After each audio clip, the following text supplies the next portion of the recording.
Hey everybody, before we get started, I just want to remind you this episode is brought to you by our patrons like Aka Comics, Kwa, Jeremy Vasquez, Kylie Denton, Mr. Flores, Sodasan 0424, and VideoGamer785. If you like what we do and want to see us do more, consider supporting us on Patreon. You can get access to episodes early and lots of other goodies, and it really helps us out. Thanks for your support, everybody. Thank you. I'm gonna need this. Yeah, you are. Hey, what's up, everybody? This isn't What's Up. This is Let's Talk FGO. And, it's time. So, I am one of your hosts, Super Omega God Super Omega. And with me, as always, this isn't even his final form, my co-host, Lucky. Oh my god. Is this Lostbelt in fucking DBZ? Oh, very much so. The jokes will continue. Oh no. Oh no. Oh my, yes. Oh my. Everyone, I hope you are enjoying Fate Grand Order, aka you waited 7 months for this. And while we here at Studio Mega like to bring you the latest FGO-related news and memes, we will be talking about current and future events for both the JT and EM version of the game. So anyone not wanting spoilers should only go get 3 hours of sleep and go do manual labor for 8 hours. Like a madman. Hey, guess which one of us that was? It was that guy. He's drinking Monster. But yes. I am Lucky, you're a resident of a madman. Hi. My pleasure. All nice right, to meet you. So now would be the time when it's time to check in with everybody's favorite Kohai Mesh. But hey, guess what our pro tip is this week? No pro tips, only Lostbelt now! That was very loud. I hope Normalize cuts that down a little. But yeah, so the pre-show stuff is pretty slim here, so we'll burn through it really quick. I only noted, in Records of the Throne, a regular achievement topic, that I did in fact complete the challenge quest. It's not very hard. I haven't done it yet. It's not a big deal. Like, you'd think for being a boss rush it would be tougher, but not really. Oh my, it does. Anyway. Free stuff. Yeah. Booyah. It's got a summon ticket. Yeah, so today we're going to talk about Lostbelt 4 and new servants and new stuff. And we're also, because there's a tiny bit of North American news that I'm going to take before I let Lucky handle the Lostbelt 4 stream, because A, he was there, and B, I have to talk a lot later. We are getting a Chaldea broadcasting, I believe it's the 17th, I don't remember the exact time, but you'll know it. He tweeted about it. They'll tweet about it again. And we already hit the retweets for 3 St. Courts, so yay, go us. We make goals. Yeah, remember, I think I said a couple weeks ago that after Agartha, I would definitely hit 250 St. Courts. I'm going to hit 250 before Agartha. I think which is I'm good, because I need that Courts, because there's a summer rerun coming. And also, those bastards, they're going to put the anniversary before summer, which hurts me. Oh, it hurts. It hurts so much. Because it's the double whammy, the Da Vinci and the Holmes. Oh god, I want the Da Vinci. But anyway, yeah, so that's coming. I'm assuming that's going to be Albert pre-warning you that Agartha is about to happen because of, as we've discussed, Onigashima ends at a really weird time. And, like I said, the timeline lines up so perfectly then, so we're getting a little shenanigans. Anyway, but we're working towards that. I don't know how much Onigashima talk we'll have at the end of this, because this will probably take a while, but we'll mention some stuff. I mean, I think I've only got one more summon ticket, and then there's like one more crystallized lore. And I could use all the extra QP the extra 100 million points gives, but I don't know if I care enough, because doing the raids is kind of tedious. I really need to do the drop quests for more drops, because I need some of those mats. I don't know, we can just talk about it right now real quick, so we don't have to worry about it later. So, but on me, I'm only in the 70 million range. As I said, I've been in a deep gamer hole, and that has been. I've also been in a kind of a deep depression. Been in a TV hole a little bit, which is great because I can run raids while doing TV. It just means I'm super slow, so I'm at 150 million ish, which is still only halfway done. There's some people who are completely done with the damage ladder and shops by now, but they don't have any life. Yeah. Also, we our weekends tune into What's Up from yesterday, which I think will actually be yesterday. I don't know. We're recording this one a little late because the thing Lucky mentioned with the manual labor. So once again, have no idea when this is coming out. But we recorded 3 hours of a What's Up, which was I want to say 80% E3 stuff, which also we physically watched all of E3, so that took up a big chunk of our weekend. But all right, so Lucky, you actually stayed up for the stream because it was at 6 a.m. for me. Axe is being facetious again. But Axe Facts. TM. Get a trademark on that. Yeah, so you stayed up for the stream. It was at 6 a.m. for me, so I could not. I had to sleep. Yeah, I so skimmed it later, but go for it. And I was Lucky's kind of nocturnal anyway, so usually if I don't have to do something in the morning, I'm usually up to like 3 or 4 anyway. So I was like, yeah, fine, whatever, I can do this. So we started. The stream was. I think you. No, was that? I think that might have been a panel discussion. Somebody was like, I don't know if it was you or not, but somebody in our Discord was definitely like, "Oh, it's only announcing Lostbelt 4. It'll probably be like half an hour, an hour." I'm pretty sure the actual stream is like. It's like 2 hours and 12 minutes if I remember correctly. Yeah, a lot of that is pre-roll, but there's a good probably hour and a half of meat in that stream. Oh yeah, no, they covered a lot of stuff. So first off, they introduced the guest. It was hosted by the man with the class, Mafia Kajita, with I guess Ayako Kawasumi, who is our fucking Artorias, Nobunaga Shimazaki, who is Arjuna, Dantes, and Ritsuka, the male protagonist voice. Aoi Yuuki, who is Okita, both Okitas, Shuten, and also Jinako. Which that's Aoi Yuuki's been involved in Fate since CCC. Yeah. So, and immediately, Shimazaki comes in dressed like Arjuna and was immediately a huge dork. He had an actually Arjuna face mask with just Arjuna's eyes on it. And I'm like, you are a super dork. And he was also wearing like fancy robes and stuff. I was like, that's great. If you don't know, Shimazaki Nobunaga is we've already talked about this. He is a mega dork, but he's also a super dork about Fate in general. So he takes his appearances very well. Yeah. They basically started the intros and stuff. They talked about their Twitter campaign, which at what point Mafia Kajita said the very point, the moment we don't reach 70,000 tweets by the end is where we can tell that FGO is dying, because they totally made it. We're still fucking popular. They're fapping about, they're talking about things, and they also bring up a new segment that's been launched over on YouTube in Japan through the Lightworks and Type Moon, which is called Learning FGO with Movie, which is basically learning how to play FGO using through YouTube, which is hosted by a Nobunaga puppet. Not a Nobunaga the servant, Nobunaga the fucking voice actor. It's kind of fucking hilarious. But they went into that, as I said, this was, in rapid-fire Japanese, so I couldn't really follow too on, but it seemed, quote-unquote, neat. Again, but for more, Nobunaga shenanigans, they had a maximum, damage challenge, which basically, the more damage that Nobunaga did with his team and a, map, the more rare prisms, all players would get. Now, there was a bunch of restrictions on it, like, he had to clear all the waves in one turn, not use command seals, and there's a few others I can't remember off the top of my head.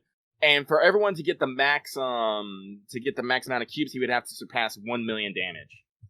And he broke 1 million. He used Arash, Merlin, Waver, and Arjuna, and basically stacked everything on Arjuna. Showed off stacked everything on Arjuna, and fired it off on two enemies, got the 1 million, so everyone in Japan got 60 of mana prisms, which, isn't a bad thing. Like, God, you could always need more green cubes or something. At that point, marketing director Buster Ishikura and Kanazawa from Aniplex came to talk about FGO Projecto. I can't remember. So, a lot of things here. It's like, not like, it wasn't fully gameplay related, but still a lot of interesting stuff. So, the new, Hamura no Tenchi manga is going to be bundled with the New Year's anime special that came out a couple years ago. And as well as they're starting mangas for new Epic of Remnant chapters for Agartha, Shimosta, and Seraphix. They're being released on July 9th. After that, they actually played a short skit about the opening game, the escape game, excuse me, which is the opening to Escape from the Pyramid, which is basically the follow-up to last year's escape room. Their next bit of news was the songs for the FGO Soundtrack 3 will be released separately, so you can buy them individually, including the BGM to the Kaiten Labyrinth CM, which I hear a lot of people was actually excited about. A lot of people, Yeah, really it's like that. actually, you want to check this out later, but it's in our music chat. I might check that out. And after that, collab news. Collab with Google Play, of all things, for FGO gift cards. So basically, they're gift cards with FGO characters on them, with like each with a unique art. It's there's 3 of them. One with Mash, one with Artoria, and one with Merlin. They all have, that summer festival thing, like fireworks, flowers, kimonos, all that crazy stuff. But unfortunately, they're only applicable for the 5,000 yen card. So it's a little worth. My immediate joke is like, this is what I need for my fucking emergency quartz cards. Yeah, I was just thinking, especially with Merlin being on one, I know what that's for. Yeah.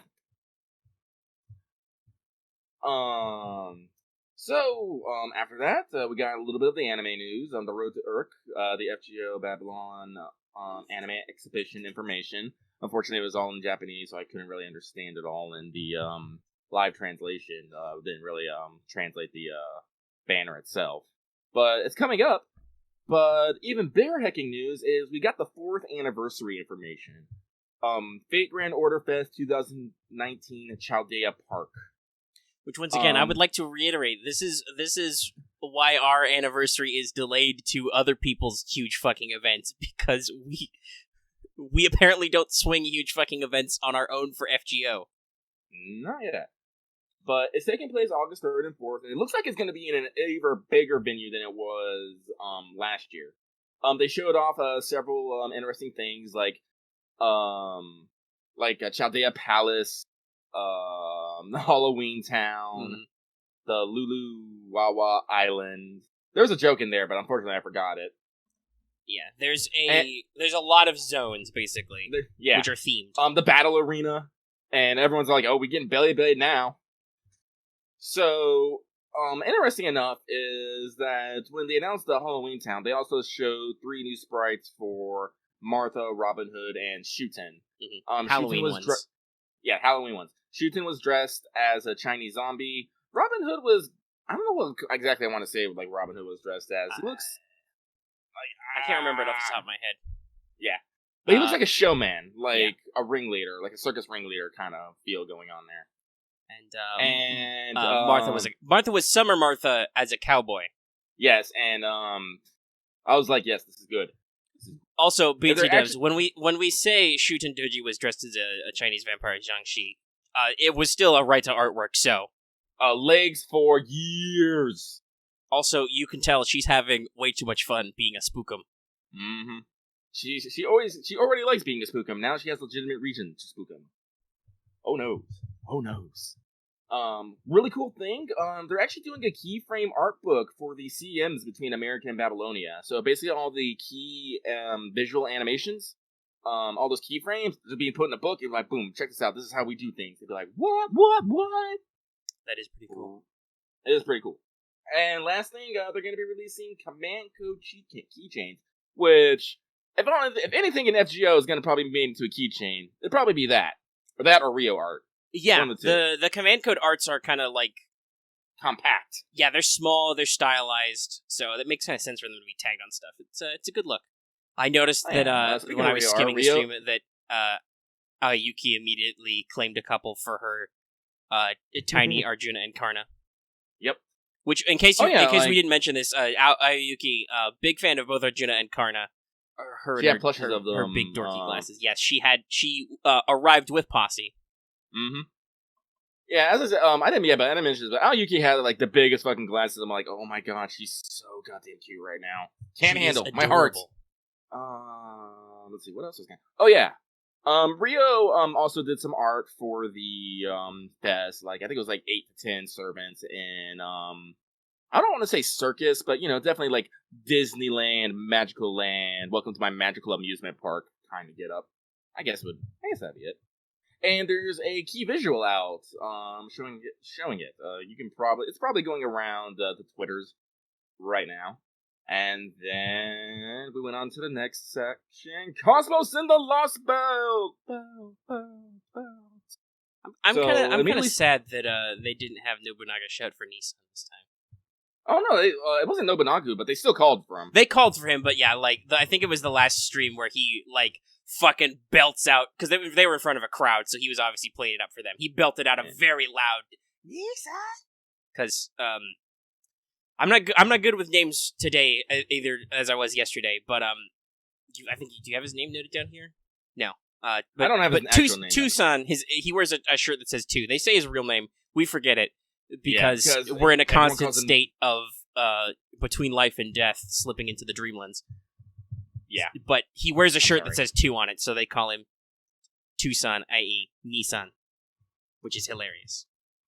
But okay, so where was I? So, unfortunately, well, I can't really say unfortunately, but it started with a recap. Basically, went like fast forward through like most beginning singularities, and then said, "Oh, Lostbelt, shit's going down," and you're like, "Oh god, what's gonna happen?" And then more recap. They went through all the other Lostbelts, and they're like, "Okay, where are we going with this?" That's when they called out for Nissan, and he came out. He was very nervous. He does not do well in front of the camera. Unfortunately, I feel sorry for the guy. But they started talking about back and forth about the Lostbelts and how they liked the characters and whatnot. It was a fair amount of fapping about. I was okay with it because I needed time to write shit down. I wrote a lot. I think I wrote like about a page. Yeah. But then boom. We're starting to go into fucking new servants. First new servant, Rare Archer, motherfucking William Tell. Omega, take that off your fucking list. Yeah. We'll talk more about him later, because in case you can't tell, hey, by BG Dubs, the event started right after they did the stream. Oh, yeah, it is. As I said, I am avoiding spoiler chat with the plague, even though I am fucking curious now. So, after they reveal William Tell, who has a crossbow and looks big boss as fuck. Or, like, for real. We have SR Saber. Like, I apologize to any people of this particular nationality if I butcher this. I want to say Lakshmi Bai. I think that's pretty close. I think that's pretty close. I've also seen it written as all one word, so I'm not sure if you're supposed to run that together as, like, Lakshmi Bai. I don't know, but... I don't know. But, I actually had to do it quick. Actually, a very important figure in the Indian independence movement. And I think it was 1857? 1856? Mm-hmm. One there. Also, you mentioned this later, I saw when I was reading notes, known as the John of, what was it, India or something? Yeah, that was a book written about her, called her the Jeanne d'Arc of India. Oh, Jeanne d'Arc of India. Okay. And now it came from the SSR. It was a giant fucking elephant. Yes. It is SSR Moon Cancer Jinako / Ganesha. I don't know if they actually said that on I don't stream. think so. Nobody really... Because I think they said a very large elephant. I think that's what they actually Well, yeah, so here's the funny thing. We didn't realize it this time, but I've actually learned this reading. The official name of this servant summonable is the Great Stone God statue or something like that. Like, it doesn't even call it Ganesha, even though it's totally Ganesha. Well, the NP is Ganesh Impact. Because Stando Power! And Jinako's in it because you can hear her voice inside of it. You hear it echoing inside the statue. Yeah, it's hilarious. It's very funny. These are some top tier ascensions. We'll talk more about her character design later. But I do feel like they kind of glazed over it because I don't feel like anybody was... And nobody was like, oh, hey, Aoi Yuuki, you're in this. Like, they didn't really have any back and forth. Like, oh, hey, you're that person. Also, because I presume the reason why she likes Karna so much is because... she was Karna's master she played Karna's master Jinako in the CCC project, so, And they had some wholesome relationship dynamics. But, so I'm not entirely sure. A lot of people are saying that the SSR Moon Cancer is going to be a story log, which means quote-unquote permanent. Or actual permanent, I don't know. To my understanding, that is a permanent SSR Moon Cancer. Oh, wow. Hell of a choice, though, really. I mean, okay. Yeah. Like, I'm pretty sure this might get explained in story at some point. But I'm good also, for right it could be, this is an anecdote I read, it might be due to something to do with Ganesh's legend, where after his tusk was broken off, the moon laughed at him, so he cursed it, so it went dark for some time. So the moon cancer would think of Ganesh as an enemy, or the moon cell. So that could be it. But anyway, actually, we'll also talk more about class stuff later, because I have my usual thorough analysis of all the new servants. Thorough. So, after the new servant announcement, we had the new animation updates for Arjuna and Rama, and they are fucking sweet. Yeah, I still don't necessarily like Arjuna as a character, but holy shit, his new animations are doing all the cool stuff I like with Archer characters. Like, oh yeah, you thought he was Quincy before, now he's double Quincy. Now there are several jokes about this Lostbelt being designed by Kubotite. I would not be surprised. So FGO hires him when, because he does character designs for the Bleach Gacha game, so he's free. Yep. And after that, surprise Karna update. Oh shit! New animations with a new front-facing Noble Phantasm animation. Oh god, it's so good. Yeah, just that zoom shit. up and like it's not quite, having double checked, it's not quite as impressive as the shot from Apocrypha, but it's hard to do that with a phone game. But goddamn, yeah.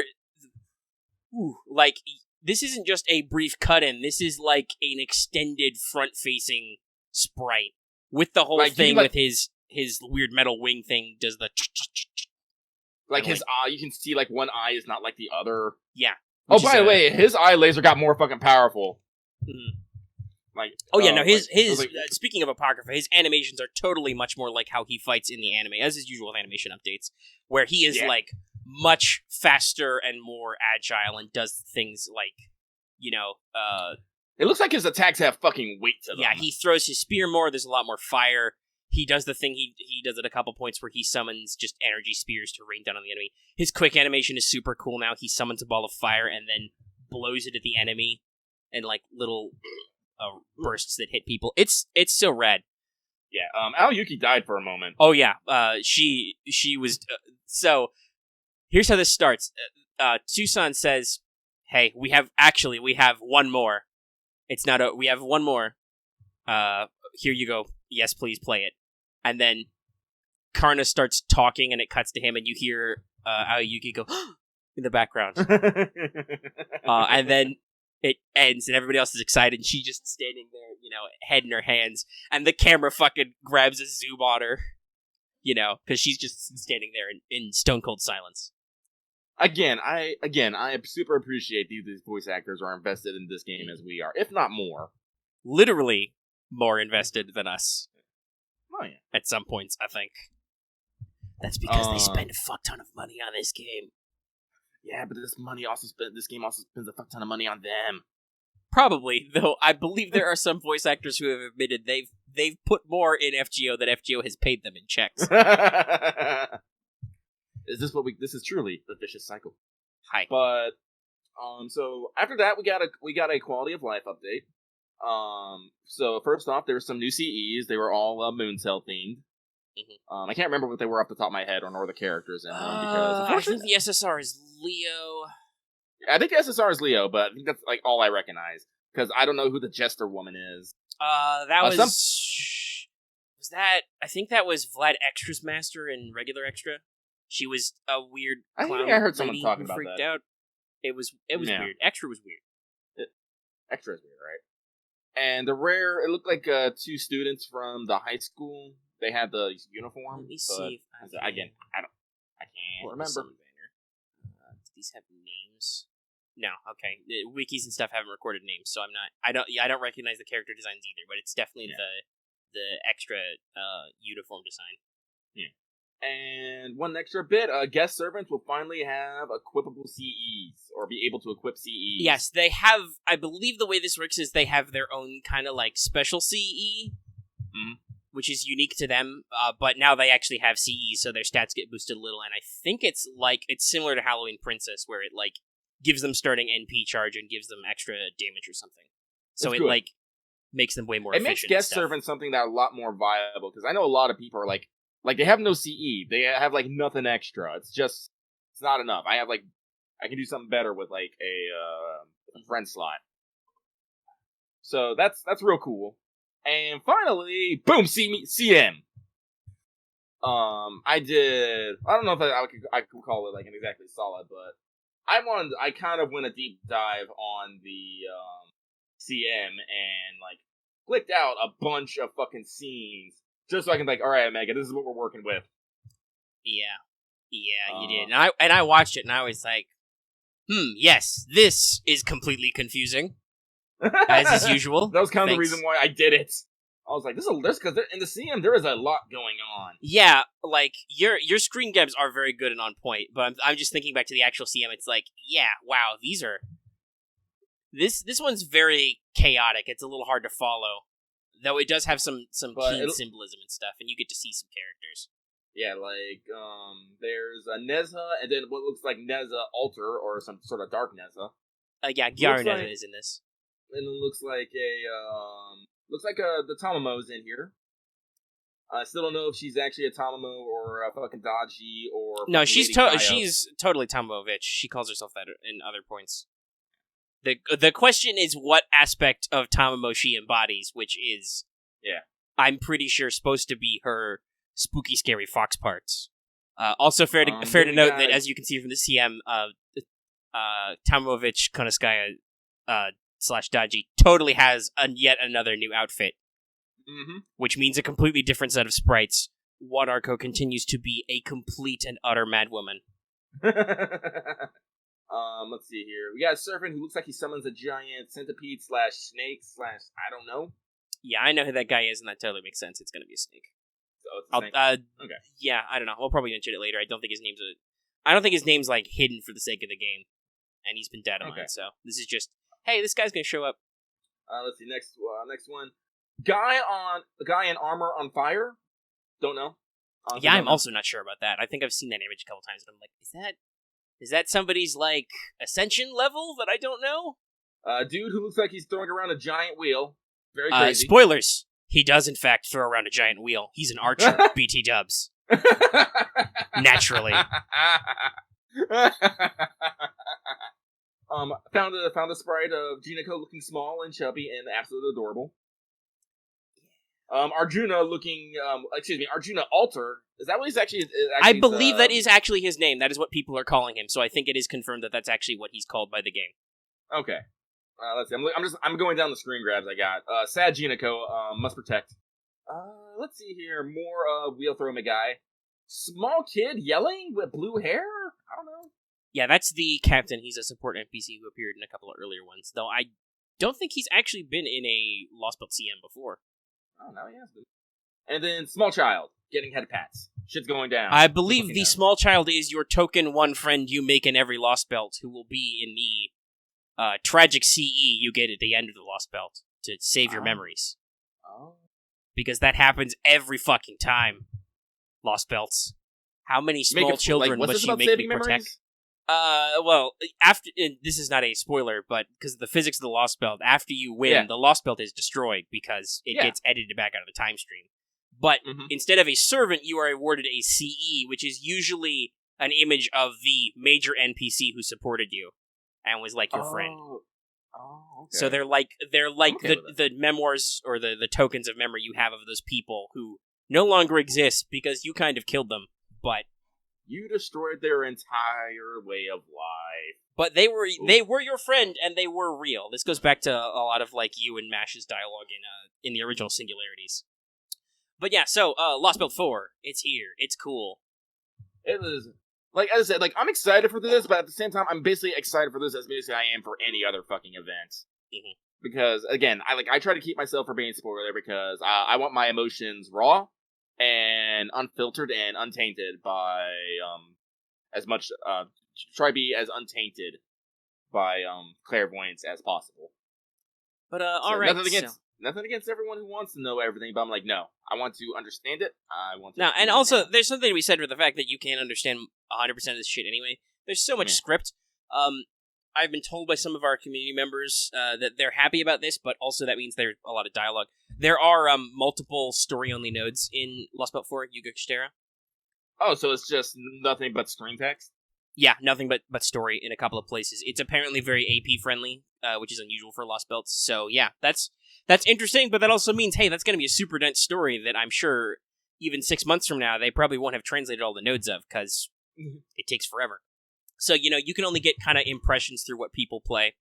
Our resident mad lad, Zero Ranma, has in fact gotten all the way through the Lostbelt by today already. Madman. Excuse me, I had to cough. But yeah, so I know from monitoring and spoiler, I know some stuff about the story structure. That's why we give you the spoiler warning. Big spoiler warning. Also, So, we give one you the last spoiler thing, warning for another thing. Okay, go ahead. So, there is a Lostbelt 4 first banner. The Yuga Kushtera banner running 615 to 629 with SSR Ganesha, SR Lakshmi Bai. Please tell me in the comments if I'm pronouncing that right or wrong. And Rare William Tell on Raid Up, along with the new CEs. Yay! Yep. And that's what we got. Well, we'll talk about the inevitable banner too in a second, because data mining. And also, make it easier. People play. Yeah, let's move into free talk. And let's talk about some new servants. So, first up, Ganesha, aka Jinako, our first permanent SSR Moon Cancer. So, hey, everybody. Dear everybody on YouTube and Reddit who, quite frankly, insulted and dismissed me when I told you that BB wouldn't be the only Moon Cancer. Well, you can't see me, but imagine double birds here. Oh, wait, no. Ganesha gets up to 4 arms, quadruple bird. Yeah, Vindication feels great. Everybody get dunked on. Anyway, so her core stats heavily weighted to HP. Her max HP exceeds Jean's, who was previously the biggest HP tank in the game. But her attack isn't the worst. That's a value judgment, by the way. Technically, her attack, I believe, is the lowest of any SSR. But it's still higher than the SRBB, so if you're thinking about Moon Cancer stuff. And she has buffs. But she a tanky girl. Also, I believe the correct quote here is Aku's extra thick. Extra thick. So she's quick arts buster the caster deck with an arts AoE NP. Her hit counts are very well rounded, with 4 in all, but her NP gen is a smidge low for that. She's down somewhere in the 30% or 0.3% per hit. So you're gonna want to arts chain a lot. It's not a problem. But, like, if you're just using her with other people, you might end up with some weird cases where you're like, wow, when you're not arts chaining, your NP gain is probably a little slow. So let's see. Her NP, Ganesh Impact, which, as we said, is a stand. She summons the giant elephant-headed Ganesh and has them crash into all the enemies, after which she stumbles and goes, ah, wah, wah, wah. Very cute. Yeah. This, first, before even hitting, reduces enemies' defense by 30% for 3 turns. It gives her 1 turn of invulnerability, and heals based on overcharge, starting at 2,000. So, yeah, immediately tank NP. First skill is called Prosperous Business, and it is a Charisma variant. It gives you 10 to 20% team attack and NP gauge. That's great. And 5 stars per turn for 3 turns. I should point out that's a buff to all your teams, or technically it's 15 stars per turn, assuming nobody dies or get debuffed. Jesus, what's the cooldown on it? It's a charisma, so I'm pretty sure it's 5 at minimum. Wow. So yeah, it's a good one. It's an NP battery. It might go up to 6. I'd have to double check, but it's not super high. Let's see. Next, second skill, Severed Tusk, gives her 1 turn of taunt, 1 turn of 1,000 damage cut, flat, and 20 to 30% attack up on herself. So that means that with her both her attack buffs going, she buffs herself for 50% attack up, and also debuffs the enemy for 30% down. So despite her incredibly low attack stat, she will still hit hard. And also, hey, if you're having trouble, tanking people, maybe you don't want to use MASH because you're in story in Lostbelt and she's got a weird skill set, try Jinako, because there you go, right there. Her third skill... So the Tusk one is, related to, Ganesha flipping off the moon and shit, right? Yeah, Ganesha broke their tusk, and, some people laughed at them, so they got very yelly. So I believe that's what it is. It's kind of like a get mad and draw attention to yourself. But yeah, so finally, Vinyaya's strengths rounds it out. This is a targetable one ally, gives them 1 turn of invul and 20 to 30% NP gain. I think it's for multiple turns, but it might just be for 1. But it seals the target's skills, so if you're doing a wombo combo, do it on yourself last. But still, that's taunt plus invul, the perfect tank combo. Just, her taunt is also her damage steroid, so taunt before an NP, you invul yourself for 1 turn. If the enemies are alive, they all attack Juniko and are nullified. It's great. So her passives are Magic Resistance A, Riding A, and Divinity B, and yes, her first ascension is literally just the statue. I'm gonna look up her ascension. Hang on. Oh yeah, you haven't looked these up. You should. Let me see if I can. You can probably, now that you're looking, probably grab it faster than I can. I'll see. I don't mind getting spoiled on characters, just not the actual story around them, because it's kind of hard to avoid character spoilers. Art's everywhere. Mm-hmm. Okay, so first one is statue. Oh wow, she gets out of it in the second one. Oh, she does have a. I was actually I was wondering if it was just the CM that gave her the chub like that. No, that's actually her. But she's fucking adorable. Yeah, Juniko she's a at home, she's a hikomori neat character. She's a couch potato. So yes, she is a little pudgy. But that doesn't stop her from kicking the shit out of people with an axe. And also, yes, as Axe is pointing out, her third ascension gives her 4 arms, which is typical for Ganesha. So it's statue, Juniko, 4-armed. Holy shit, she can play co-op games by herself now. Yeah. Also, she has an incredible attack animation where the ears on her elephant hat flap and blow wind on the enemy, so they die. Yeah, her animations are pretty great. Her skill animation is she just eats the bowl of fruits or dumplings or whatever she's got with her and lies on the ground. Cute. Yeah, oh no, it's great. I'm glad she's permanent. Me too. But yeah, so she's so much fun. I'm glad they did this. And also, like I said, yes, it vindicates the shit out of me. No, though, that said, I'm still concerned that at some point there's going to be, Moon Cancer mobs and bosses because of all those rulers. I don't know if you actually fight Ganesh or not. I don't know story details. It's only been out less than 24 hours. So, this is all just stuff that's obviously in since launch, data miners, picking apart the app download, the APK, and people posting art spoilers, basically, from completing the story, so... Alright, let's talk about Lakshmi Bai, the Jeanne of India. Not a joke, that's actually a title of a book about her.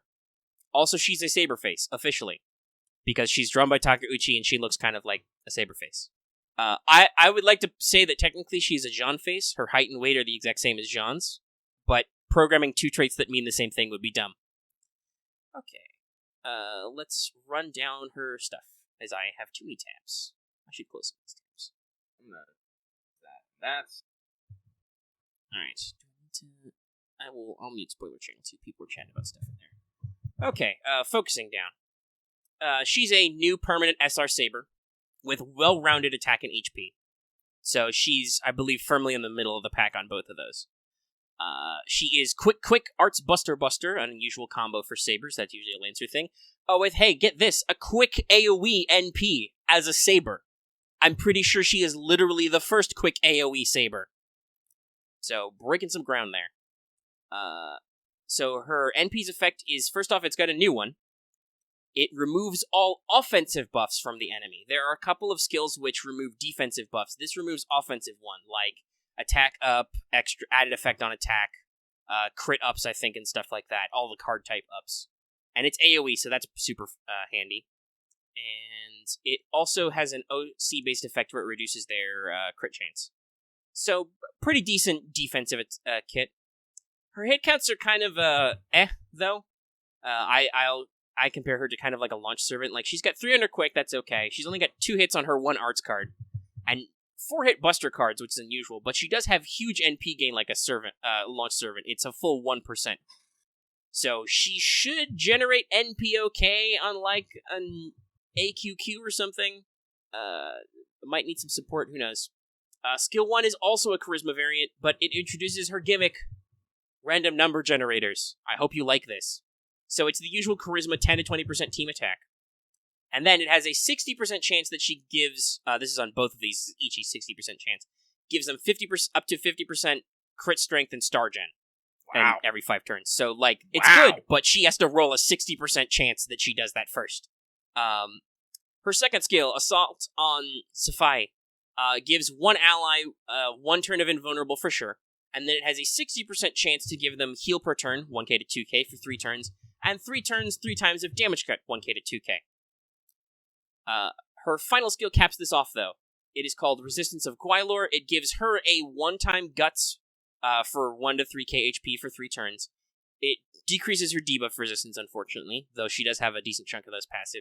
And then it ups your team's buff percent, so not just her own, but your whole team's buff percentage by 20 to 40% for 3 turns, which means all of her buffs go to 100% chance, and also anybody on your team's buffs.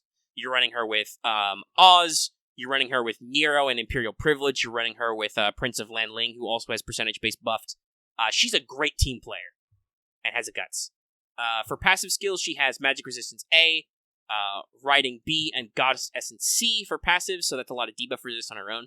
I believe the Goddess Essence is from an idea that because she shares part of her name with Lakshmi, who is an actual Hindu goddess, was that kind of like, much like Jean was considered to hear messages from God, Lakshmi Bai was considered like influenced by the goddess, which carries over to a slight Goddess Essence skill. So yeah, she's a pretty fun one for stalls, and if you like quick, that's right up your alley. And now we have our new permanent rare archer, as mentioned by Lucky, William Tell, a.k.a. Big Boss. His 3rd ascension, he literally has an eye patch, everybody. He also gets more tactical the only thing I really as the remember, ascensions go up. the only thing I really remember about William Tell is that he used a crossbow to shoot an apple off his son's head. Mm-hmm. I can't remember the exact details around it, though.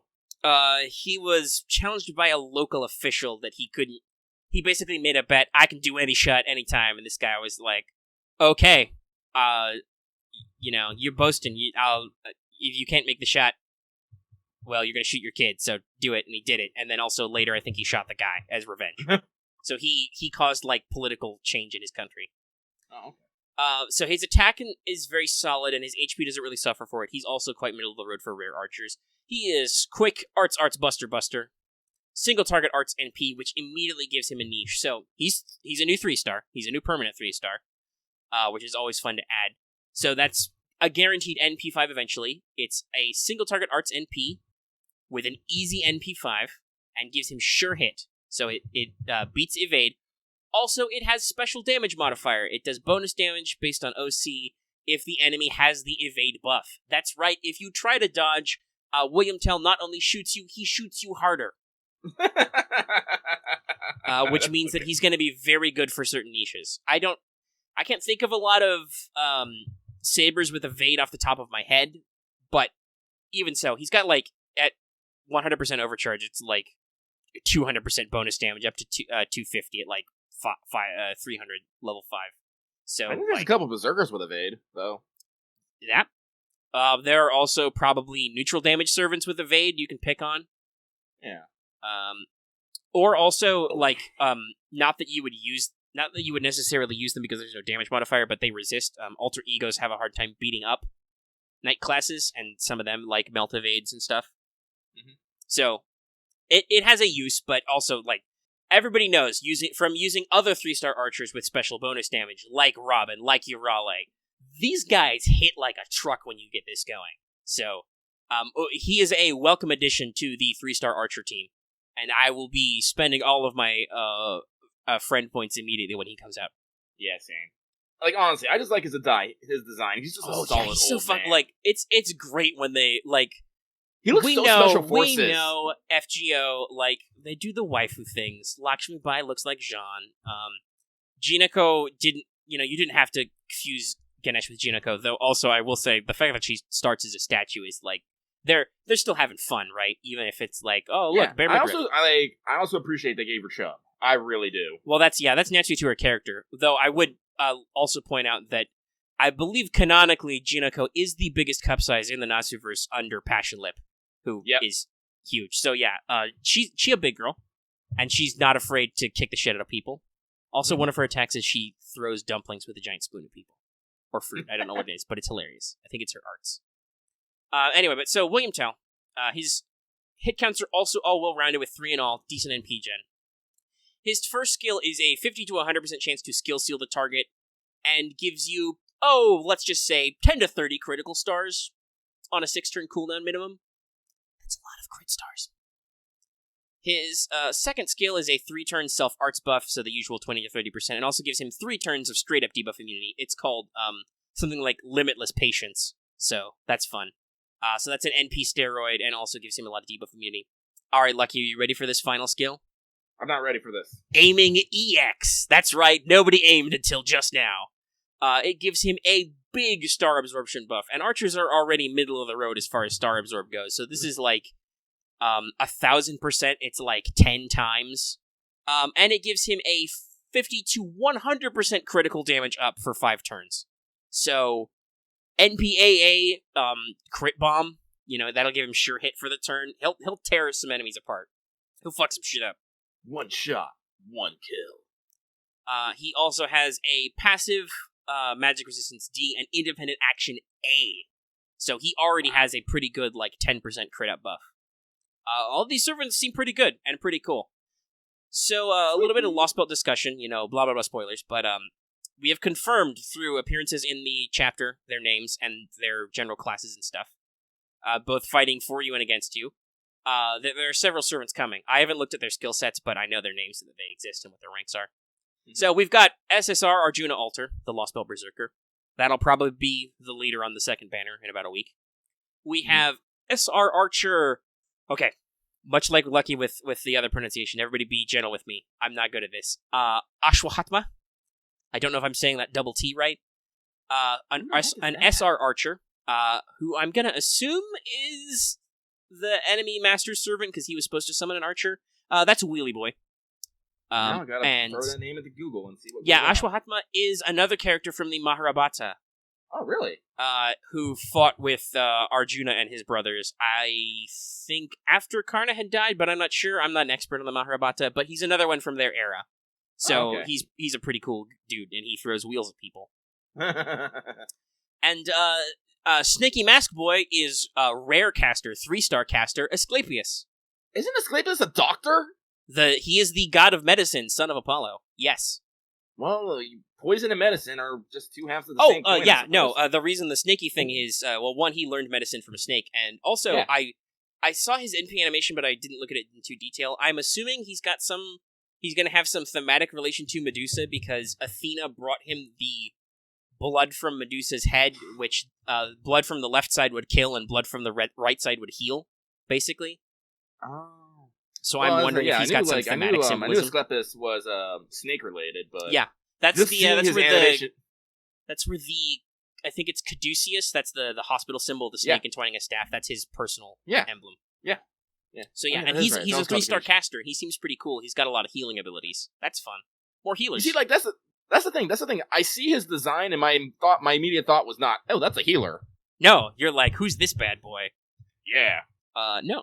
He a Healy boy. Also, he could probably hurt you. But yeah, we'll see more details on him later, I'm sure. There's also, everybody tremble for Future Lucky's wallet. There's also a lot of Konetskaya Daji/Tamovich sprites out there. So I'm thinking, watch out for Lostbelt Assassin, possibly around the anniversary. Like, as soon as I saw her in the CM, I'm like, yeah, that's the anniversary. Because I don't think she's gonna be story related to the chapter. They could always add her later, like they've been doing with like Sitanai and Old Man Lee.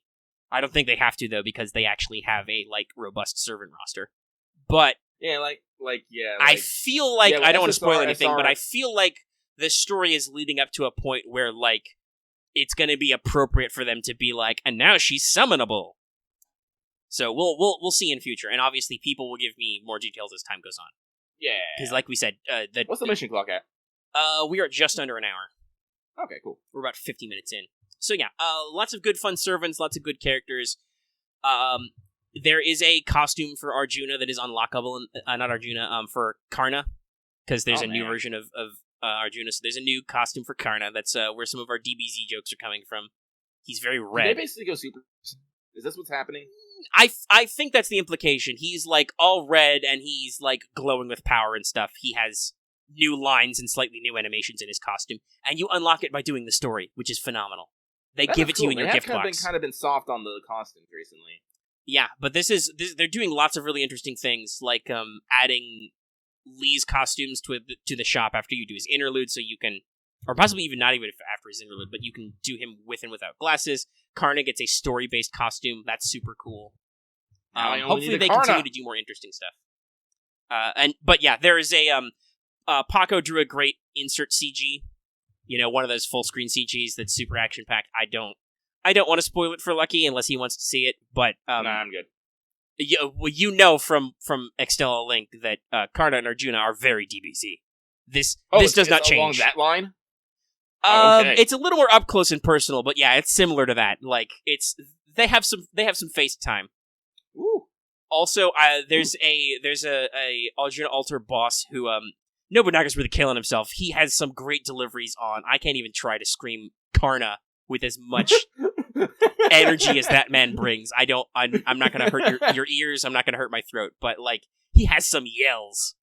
Oh wait, they actually have voice lines in here in the story? No, it's in battle stuff. Oh, it's in battle stuff. Oh, okay. Because obviously it's Lostbelt Berserker. You're gonna have to punch him. Oh yeah. I don't. Well, hey, speaking of punching people, let's talk about let's shift gears. Lostbelt is very new, but it's very exciting. Let's shift gears to the Agartha pregame because I'm pretty sure that's going to get announced soon. Pretty soon, yeah. And you'll see why I made that transition, that segue, in a second. So let's prep for Singularity Subspecies Number 2, Mythical Subterranean Society, Agartha, aka the Women of Agartha. I don't know why they need to say Agartha so many goddamn times. Set in the year 2000 AD. So, like all Epic of Remnants, this gives a bond bonus. It's for ladies and genderless and or gender-ambiguous servants. So at this time, Enkidu, Dion, and Astolfo. But Emperor Shihongdi will also be added to that later. So, bring your ladies. Agartha is 16 chapters long, and it will net you about 26 Saint Courts between story and free quests, and 1 Holy Grail. Everybody loves Holy Grails. Your primary allies for this will be Astolfo and Daeon, and also Rider of Resistance, though he can't NP due to story reasons. Though you also get to hang out with Nightless Caster a bit in the later half. This is actually a pretty short pregame, because I looked at this, and you'll see kind of why, but it's actually fairly straightforward in terms of doing the story, and not super long. Okay. So for mobs, expect to fight lots of Amazons, lots of pirates, a fair amount of chimeras, with a small scattering of other mobs. There's also one boss battle, which is basically a King Mook run. Like, they cram literally every big boss chunky boy mob into here, like giant ghosts, spriggans, sphinxes, those kinds of enemies. You have to like fight all of them at once in a boss rush. So that'll be fun. Bring berserkers. So for new enemy types, look out for Evil Officers, a new female assassin enemy who can inflict target focus on you, and their NP removes defensive buffs. So they sound super fun. And a new Archer mini-boss type, the Hydra. Yes, it's a fucking Hydra. The Hydra will drop a new mat, Godly Wine. So everybody get ready for that. New mats.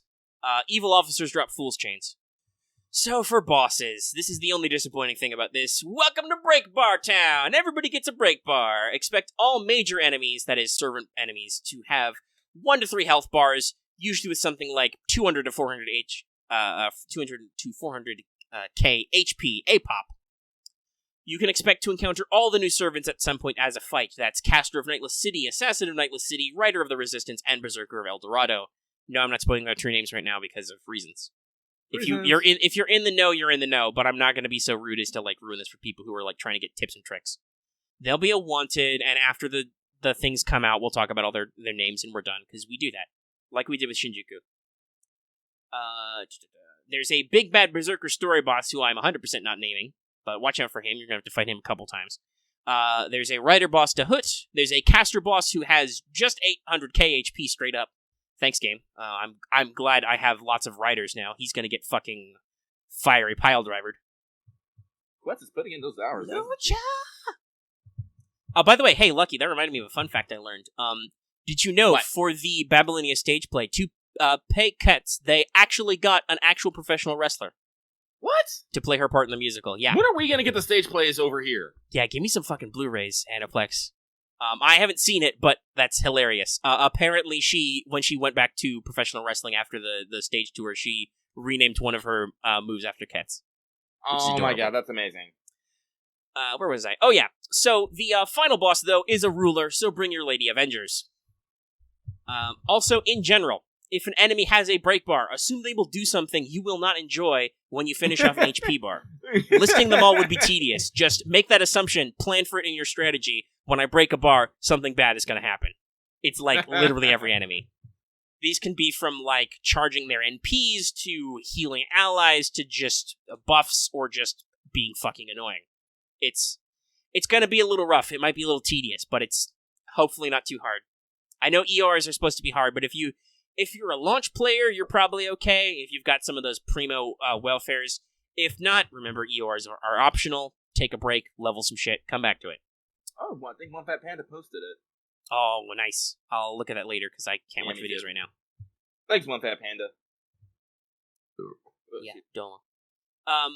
So for some specifics, though, that are not necessarily breakbar related, a warning about Chapter 10.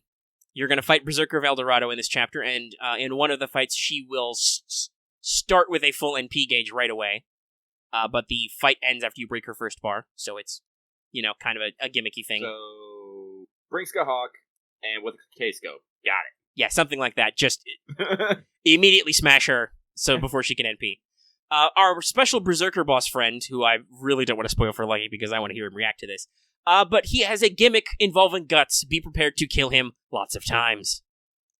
It's kind of clear get rid of that, or is that no? It's a permanent. It's kind of like the one Herc challenge quest where he has like all 12 of his lives. Oh, it's kind of like that. So you're gonna have to chew through multiple guts. Though some of the fights will be like, oh, you burned through like 2 times of guts. The fight ends, even though he still has guts. There's story stuff in it. Climactic fights with Caster of Nightless City and the final boss will have a special resistance against units with the King trait, so plan your team accordingly. Don't bring any Artorias. And the final boss is a right fucker.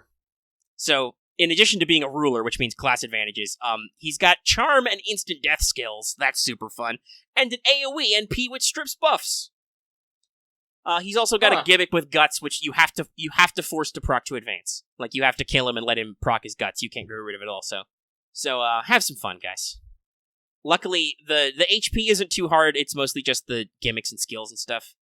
Just fucking if you got a Janu, or if you've got a friend with a Janu on a John Alter, on your friends list, just slap him in there, get in there, kick his ass, double Merlin. Other than some maybe long-lasting fights, though, Agartha's pretty straightforward game design-wise. It's just, straight as an arrow, go through the segments.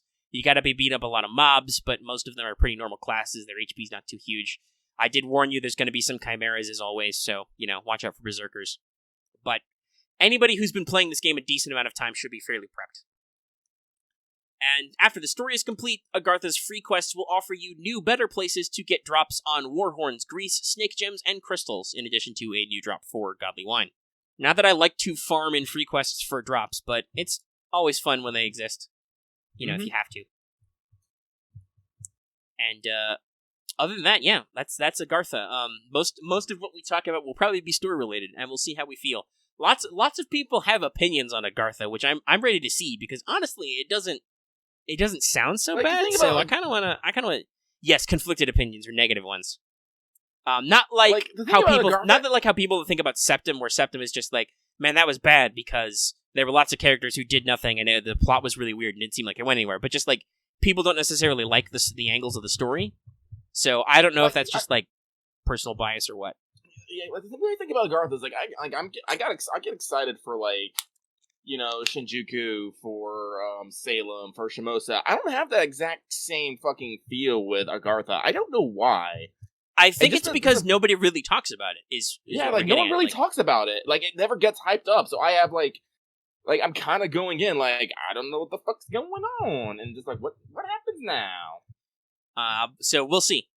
We'll see what happens, and we'll see how we feel. Though, no, actually, never mind. I don't want to spoil that. I'm not going to give that warning.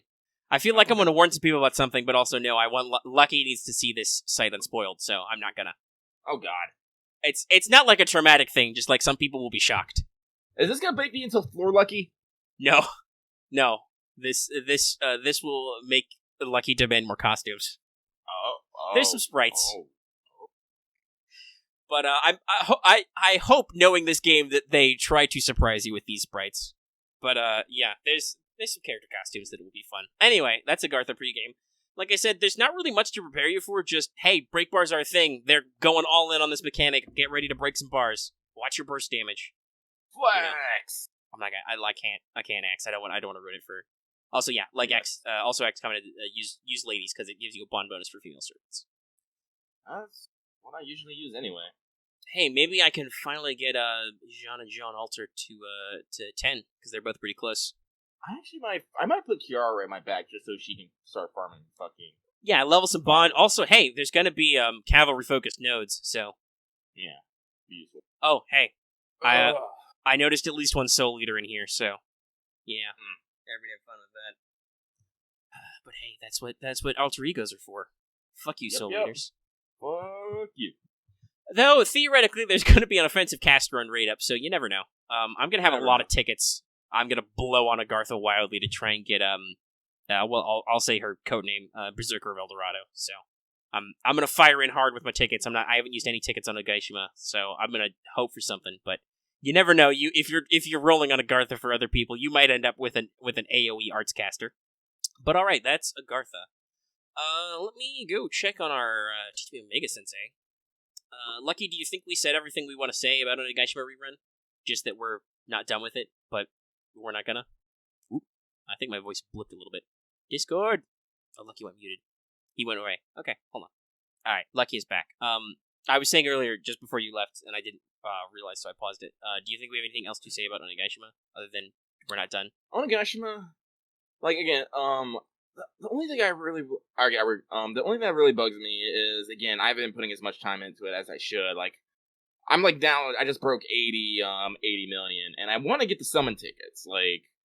Yeah, like, tickets I think are that's, good. like, the tickets are good, so I want to knock out the challenge quests and tickets, and so, like, QP is a concern I have, but at the same time, I also need to spend it because I'm trying to level up. I'm trying to get Kentoki up to his max level because my Rider Kentoki has been level 1 since the first Onigashima. I'm all like, that's unfair to my boy. He's golden. He don't deserve that. So I'm basically spending like the foes and the XPs in the shop trying to get him up to 80. I'll probably have to take it down to Ember Mines. I want to get the QP so I can. I think now that I'm done, I think I'm basically done with the tickets. I'm gonna call the QP a loss myself and focus on nodes for drops because there's a lot of shit.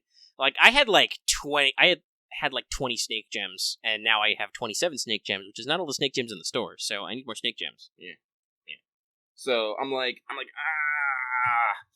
and so that's why I'm like, yeah, like I know I can trade the beans in later, but I'm like, I got plenty of fucking beans right now, and they'll make like I use a bean, the fucking 6 million is fucking easy. Like I farmed like I think before I started farming the green Oni with Meb, because I was all like, yeah, no, this will work fine. I think I was still like down in the 20 millions. Yeah, I made a lot of progress myself when green came back. Yeah. Blue right now, I'm all like, as again, blue's kind of a fucking pain, but as soon as we get back up to the red Oni, I'm probably going to try. He's fucked. And who knows? Maybe I'll do the same. I'll focus on clearing drop nodes for now until the raid cycles. And that's my goal. I want to get Kentoki up to 80. I don't know if I want another copy of Golden Sumo. I'm not entirely sure. Because it's pretty good, but at the same time, I kind of feel you. Like, I use it, but at the same time, it's also like, do I usually run in setups where I have 2 damage dealers like that, right? Yeah. So I'm like, it's like Halloween Princess. I'm the same way. I still have my second MLB copy of the Halloween Princess because I'm like, but if I ever run out of fucking CE space, it's probably gonna be one of those things. It's one of those things where you're like, well, shoot, I'll keep this I'll ditch this in case of variety. But for the moment, I'll keep a spare just in case keys. Yeah. So that, and I'm trying and I'll get my second Hot Spring Under the Moonlight MLB just for that. But as soon as like that gets done, that one's probably going away after the event, because I don't think any event has ever been rerun more than once. No, there's only ever been one rerun. So as far as we know, rerun bonuses don't matter past that, and you still will have one MLB copy. Yeah, which I think is pretty hecking fair. So, like, that's my main concern. And then, like, I kind of want to, like, when the red Oni comes up, I kind of want to smash it out because I do want to put some effort into the Ember Mines during Agartha, because after Agartha, I don't know, like, how much longer, but the Summer 1 rerun is going to be happening, and as I've noted before, I have all the Summer Servants, which are all bonus servants. I'm like, this could be actually goddamn amazing if I actually get, like, if you actually work them this time, yeah. Yeah. Because I think right now the only one if I'm not mistaken, this is... Our anniversary will actually come with the All the Statesmen event, so that won't necessarily be a free pass week. Yeah, no. And then, so, like, yeah, I gotta take them down to the Ember Mines. I've already started working on, Tama Lancer, but, like I said, I stopped, just because I want to get Ryder Kentucky up, because, he a very good golden boy. Hi. So I got plans. Yeah, we kind of. It's just plans. It's just, man, I gotta focus on them. It's hard. Life, why? Yeah. Alrighty, so I did that as kind of a wind up because I'm going to talk about what's coming up next week, probably, for Teach Me Omega Sensei, because that's closed for this month. Somehow, What is the Reverse Side of the World rallied and won with 50% overall of the vote. Thank you. So we're going to talk about that. Good job, guys. Yeah. And also, we're going to be down to 2 topics, so if you have suggestions for Teach Me Omega Sensei topics, please hit me up. Occasionally we get stuff just randomly, but let me know. That's right, they put the banana in Fate's Grand Order Arcade. Yeah. Also, there is a artwork circulating around where, speaking of bananas, where Rama has a sprite where he eats a banana. Is it one of those Hanuman bananas that has the fucking Sita keychain? I don't know about the keychain, but yes, he legit eats a banana, and it's kind of cool. But yeah, so Rama, hashtag give Sita. Yes, everybody is super disappointed no Sita in the event, but rip. I know, people want to go be like, but the curse keeps them apart, but, I mean, I can still reunite other people who are apart. Fuck you very much. But anyway, yeah, I guess we're just wrapping up, so. Next time we'll also talk about, assuming that it does actually, like, we're pretty confident that it will drop the 20th, because of, like we said, also, this is another warning for the future, because we're not going to talk to you for a while. Remember that Onigashima ends in, like, the middle of the afternoon. It's not late at night this time. It's at, like, 5:30, I think I want to say. Like, for Pacific. Probably 5:30. Something like that. Probably when they like to do the daily reset. Yeah, something like that. So, yeah, watch out for that, guys. Don't get blindsided if you're like, I was going to go for that final run to get all that QP on the damage ladder. Like, time it appropriately, and also, we'll give you first impressions of Agartha. We'll probably be back to our usual Friday time slot for recording. Mm-hmm. Probably. Unless something terrible happens, but, Please no. That'd be how it'd be. And, let's see, how long have we been going? About an hour 15. Pretty solid. It'll edit down a little bit, but yeah. Depending on stuff, if there's more announcements with Lostbelt 4, we'll be sure to let you know. Mm-hmm. I don't... Like I said, I it's don't think still there'll be any super in a fresh. week, but we'll see. Yeah, I don't know. Because the banner will have started on a Saturday, so they might not have started the second one by the time we do the next show. But if there's anything else, like anybody, gets anything else out there, keep your eyes open. Keep your ears open. And we'll be back. We'll be sure to talk about the stream. We'll all be in Discord watching that, so check that out. Yeah, speaking of streams, unfortunately, Live with Lucky and Live with Lucky's Farm Race are being delayed more because Lucky is a busy fuck. I'll try to figure out something to do about that, but I've just been too busy recently trying to take care of things, so I don't know. I'll go smash my head against the wall and see what falls out. Sure. All right. Well, I guess we'll just go ahead and wrap up then. I hope you guys enjoyed this, jump right on into Lostbelt 4. That's how we do. And, like I said, be sure to come back next week for our Agartha initial reactions, assuming that happens. Like, technically, I feel like I got a caveat in case it doesn't happen, and somebody's like, you said it would. I'm like, I am reasonably certain, based on previous experience, that Agartha is coming. Hence why I did a pregame today. But, if it doesn't happen, I don't know what the fuck we're doing, because it's the next thing that happens, so... It'll happen at some point after Onigashima ends. There's not really anything else they can cram in there. I guess the question is just when exactly it happens.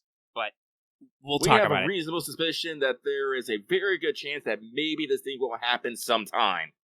Correct. That's like what I said about last night, because I finished editing audio for What's Up and uploaded it at like 2 a.m. or something. I said that the video would be out before the dystopian future of 2020. Yeah, like if you want to hear us talk and also possibly get a little sleepy, because we were that was a really late recording. Like that's a couple hours I think after this one ended still. And this is late. So like honestly, this is Let's Talk FGO is exactly like this, but it's 2 hours shorter. Yeah. So yeah. This is why we are professional sleep boys. Anyway, we'll see you next time. And if you like this episode, give it a like. If you have any comments, leave them in the comment section down below. I know this is just gonna blow up with comments about that Lostbelt. They always do. Also, someone give me those proper pronunciations for names. Yeah, if you Like, happen to have a better pronunciation than us, like if you know, let us know. We try, but we also are bad. We admit I this don't a even lot. speak English well. Please. If you're new here and haven't already, please subscribe to our channel for more videos. Hey, guess what? To prep for the fact that Agartha is probably coming out, I'm probably going to release a Wanted video or two in the next week. I also really need to get on releasing more actual plays, but we'll see when that happens, because obviously can't do it tonight. I'm making another thing. But stay tuned for more episodes of Let's Talk FGO. Stay tuned for more episodes of What's Up. Hey, and if you haven't, and even if you're already subscribed, consider hitting that bell for notifications so you always know when we post a new episode, because sometimes posting is weird, guys. I'm sorry, it is. I can't control space and time. I wanted to say I can't make my computer export videos faster, but technically I probably could by buying a new computer, but that's work. That's a lot of work. Speaking of a lot of work that costs money, consider supporting us on Patreon. You can get access to this episode right away as soon as it's done audio editing in audio format for as little as $1 a month, and you get access to all our audio backlog since we've been uploading audio episodes to all our shows, not just Let's Talk FGO. It's a really great deal, super economical. And it helps fund things like new computers and maybe better software to make videos faster. Among other things. And yeah, that's I think that's everything. So, I'm sleepy. Lucky's sleepy. Everybody, we're gonna go be sleepy. We're gonna go Junico right now. We're gonna flop on the floor and eat something. Yeah. Catchphrase.